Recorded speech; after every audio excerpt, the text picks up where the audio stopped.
بابا أول شيء الله يرحمه كبير بالعمر. ثانك يو. وكان تعبان يعني مؤخرا، يعني مثله مثل أي حدا كبير، جسمه خذله بلحظة من اللحظات، وكان تعبان عنده مشاكل بالرئة وأنا إذا بدك لهلأ ماني مستوعبة فكرة إنه أنا عن جد والدي توفى. ما لسه مالي مصدقة. أنت بتعرف إنه أنا لسه ما بكيت كما يجب مثلا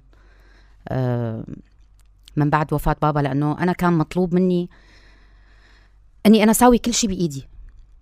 يعني أنا لما الله يرحمه تغسل كنت أنا موجودة، ما خليتهم يكفنوا قبل ما أنا أكون موجودة.